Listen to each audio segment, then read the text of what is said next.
هل تعلمون أن بعض الأطعمة التي نتناولها يومياً قد تستهلك آلاف اللترات من الماء قبل أن تصل إلى أطباقنا؟ وأن وجبة عادية قد تحمل أثراً بيئياً يمتد من الحقول الزراعية إلى الغلاف الجوي. اليوم سنحاول فهم العلاقة الخفية بين الغذاء والمناخ، وللحديث عن هذا الموضوع نستضيف السيدة ملاك، مهتمة بمجال البيئة والمناخ. مرحباً بك ملاك. مرحبا فاطمة الزهراء، وشكرا على الاستضافة. ملاك، عندما نتحدث عادة عن الغذاء نفكر في الصحة أو التغذية، ولكن ما علاقته بالبيئة والمناخ؟ في الواقع العلاقة قوية جدا، فالغذاء الذي نأكله لا يؤثر فقط على صحتنا، بل يرتبط أيضا باستخدام الموارد الطبيعية مثل الماء والطاقة، كما يساهم في انبعاث الغازات التي تؤثر على المناخ.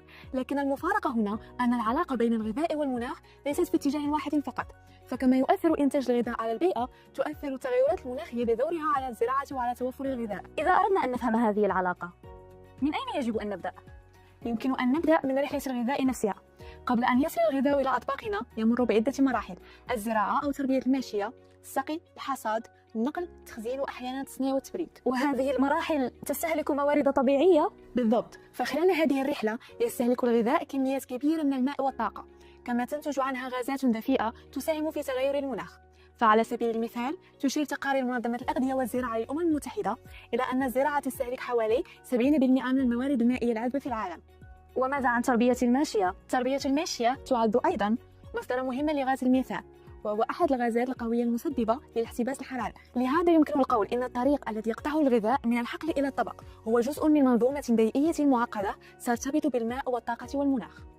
لكن كيف يظهر هذا التأثير على اختياراتنا الغذائية اليومية؟ إذا نظرنا إلى أطباقنا اليومية سنلاحظ أن لكل وجبة أثرا بيئيا مختلفا. لنأخذ مثالا من موائدنا المحلية مثل الكسكس بالخضر أو الحريرة. هذه الأطباق تعتمد أساسا على الخضر والحبوب والبقوليات التي تزرع غالبا محليا. وهذا يعني أنها تحتاج إلى موارد أقل؟ غالبا نعم، لأنها لا تحتاج إلى نقل مسافات طويلة أو إلى عمليات تبريد معقدة. في المقابل نجد أطباقا عالمية مثل الوجبات السريعة في المطاعم، وتشير دراسات حول البصمة المائية للغذاء إلى أن إنتاج كيلوغرام واحد من لحم الأبقار قد يحتاج إلى حوالي 15,000 لتر من الماء. 15,000 لتر من الماء؟ هذا رقم كبير جدا.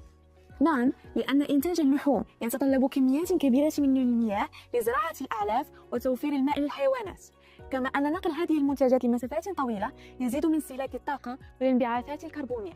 إذن اختيارنا لنوع الغذاء يمكن أن يؤثر على البيئة. بالطبع، ولهذا يؤكد الباحثون أن اختيار الأغذية المحلية والموسمية يمكن أن يساهم في تقليل الأثر البيئي للغذاء. بصراحة عندما سمعت أن بعض الأطعمة قد تستهلك آلاف اللترات شعرت بالدهشة. هذا أمر يدهش الكثيرين، لكن معرفة هذه المعلومات تساعدنا على التفكير في عاداتنا الغذائية. وأعتقد أن التقليل من هدر الطعام يمكن أن يكون خطوة مهمة أيضا. بالتأكيد، لأن هدر الطعام يعني هدر كل الموارد التي استعملت لإنتاجه. لكن هل تأثير الغذاء على المناخ هو المشكلة الوحيدة؟ لا، فالعلاقة متبادلة. التغيرات المناخية تؤثر بدورها على الزراعة وعلى توفر الغذاء، فارتفاع درجات الحرارة وتزايد فترات الجفاف قد يؤديان إلى تراجع إنتاج بعض المحاصيل. وتشير تقارير الهيئة الحكومية الدولية المعنية بتغير المناخ IPCC إلى أن هذه التغيرات قد تهدد الإنتاج الزراعي في العديد من المناطق، وهذا قد يؤثر على الأمن الغذائي.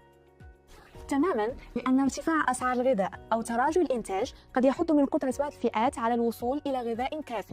أمام هذه التحديات ما الذي يمكن للفرد أن يفعله؟ هناك خطوات بسيطة لكنها مهمة، مثل التقليل من هدر الطعام واختيار المنتجات المحلية والموسمية، وأيضا ترشيد استهلاك الماء والطاقة في منازلنا. صحيح، إضافة إلى نشر الوعي البيئي داخل الأسرة والمدرسة، وخاصة بين الشباب، لأن تغيير العادات يبدأ غالبا من الجيل الجديد.